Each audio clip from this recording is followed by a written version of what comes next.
jingle bells, jingle all the way. Welcome to One World and Christmas in New York. Jingle bells, jingle bells. Christmas is celebrated each year on December 25th. But for America, as well as many other countries, it is more than a holiday which comes and goes in a day. It is a whole festive season that brings with it many customs and traditions, such as the singing of Christmas carols. Jingle bells, jingle all the way. Oh, what fun it is to ride in a one-horse open sleigh. It is a time when city streets are turned into a fairy tale of fanciful decorations, lights, and the traditional Christmas trees. The ground is white, grow it while you're young. Take the girls tonight and sing this sleighing song.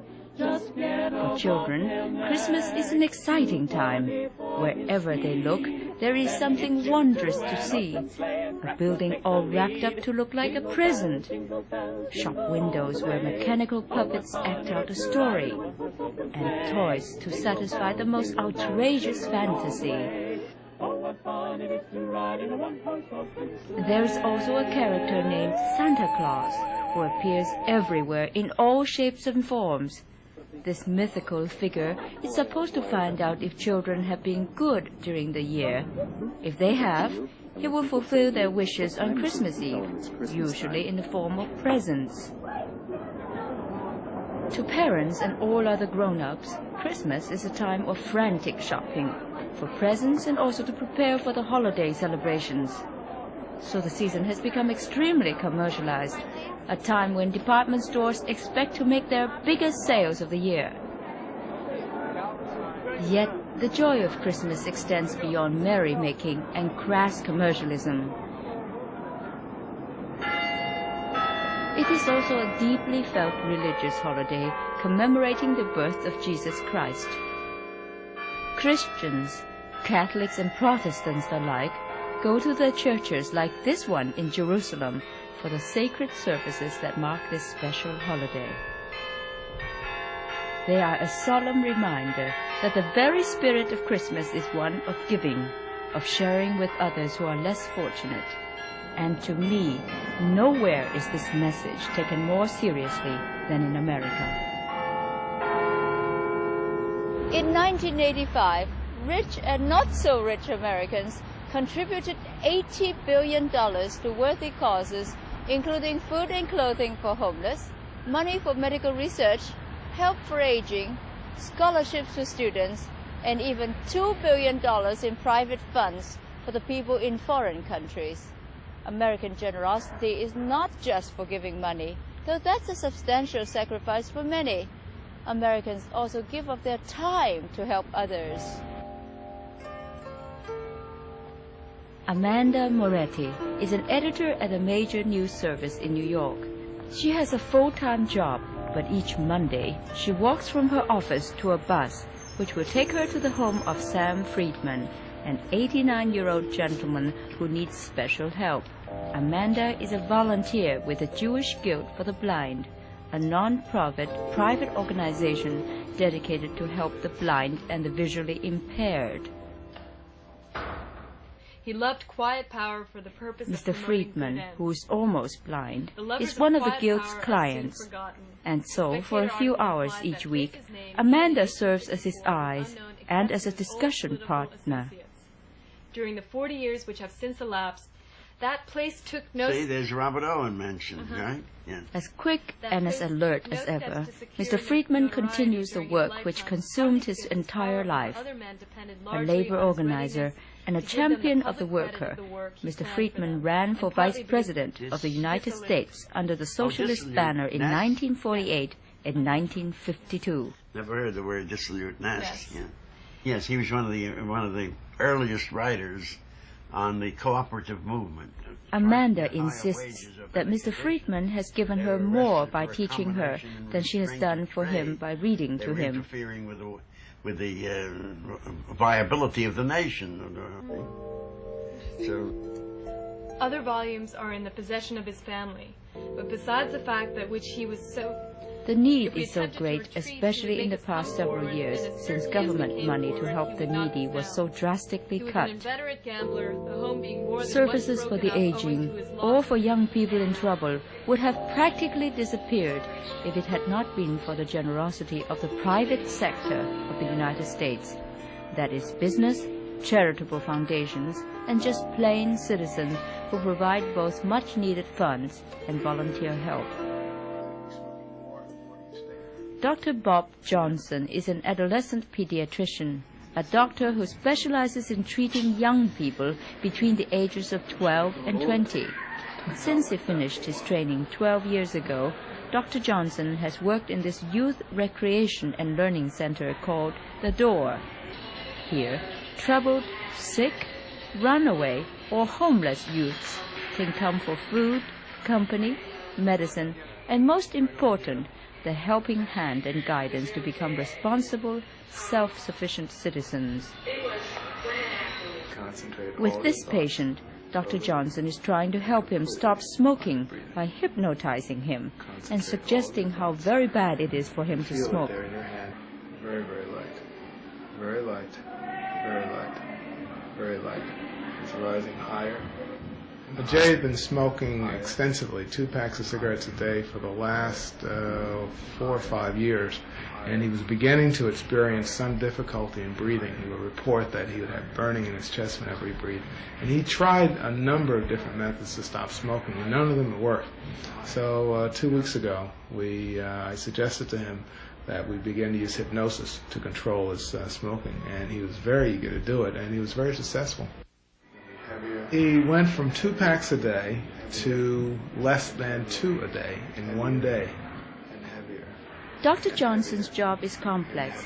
He does look after medical needs, but he also listens to them and is both understanding and tough. Tough in expecting them to shape up, but patient in giving them a chance to improve. It's a terrible taste. Horrible taste. A terrible taste. Dr. Johnson is a director and a professor of pediatrics at a medical school. He also does research and has a limited private practice.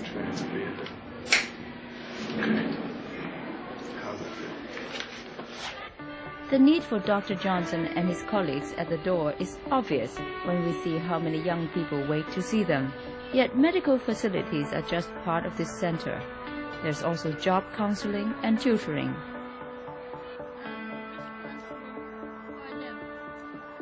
In all, 8,000 youngsters are welcomed here each year, and volunteers enhance every phase of this facility.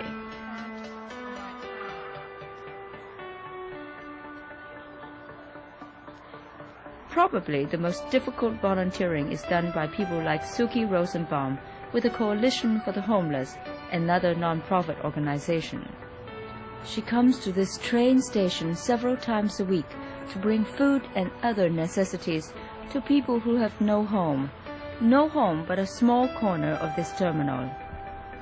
Fortunately, there are private citizens like Suki who will just not tolerate people going cold and hungry. On Saturday night, she brings her husband David and 3.5-year-old child Willie. Together, they seek out the people she has befriended and gives them shoes, clothing, anything she can gather from friends and family to give to these poor people. I get to know them a little bit when I'm helping give out food or hand out clothing to them. They tell me their problems and I talk to them, and they tell me things that they need, and I try to bring those things for them when I come next time. If they look for me and they know I might have something for them. So I consider them my friends. Later in the evening, they would distribute, along with other volunteers, 300 to 400 meals to homeless men. The meals are provided every day by the coalition. A truck picks up the prepared food from a building in the heart of the theater district. Volunteers load the truck.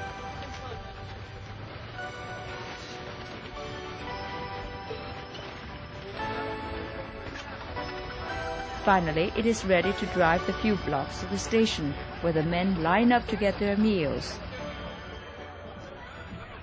The volunteers, including Willie, hand out the food.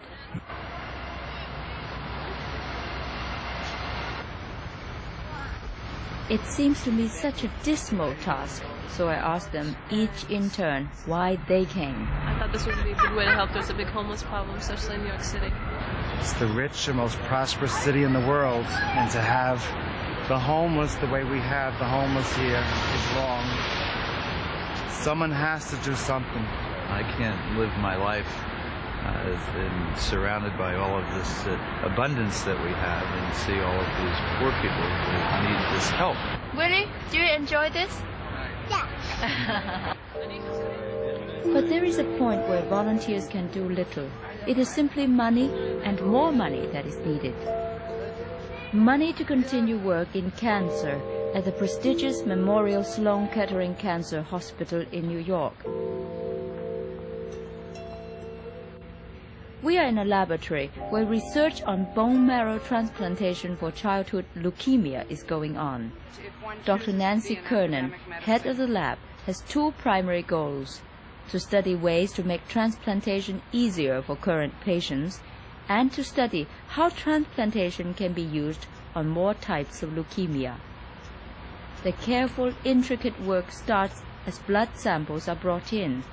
First, red and white cells must be separated, as Dr. Kernan explained to me. We separate the blood, and that is taking the red cells away from the white cells, and we are interested in the white cells.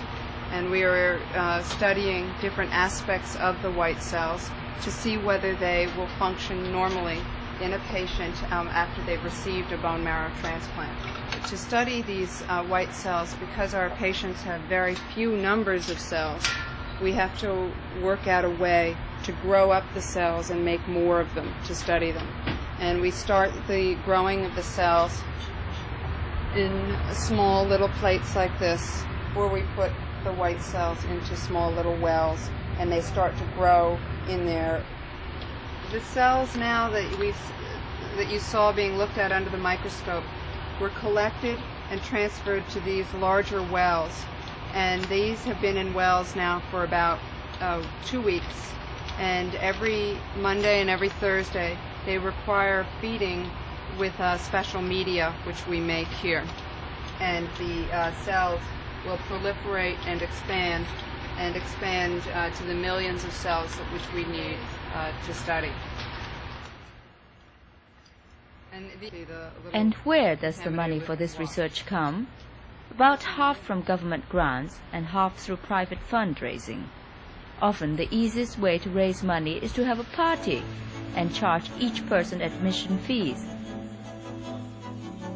One special party in November raised more than $200,000 for Dr. Kernan's and pediatric projects at the hospital. The party took place at the new site of America's most famous toy store, F.A.O. Schwartz. Admission to this toy heaven cost $75 for each adult and $15 for each child. Sometimes a ticket can cost up to $1,000 per person. The parties are usually very entertaining, and more important, American tax laws encouraged such donations.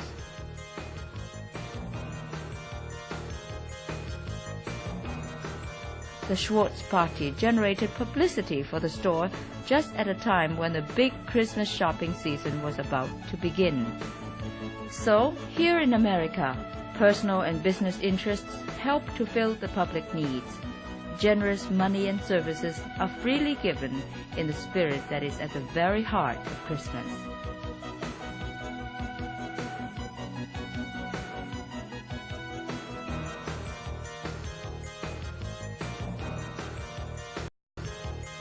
Well, that's our show for tonight. I'm Yue-Sai Kan in New York for One World.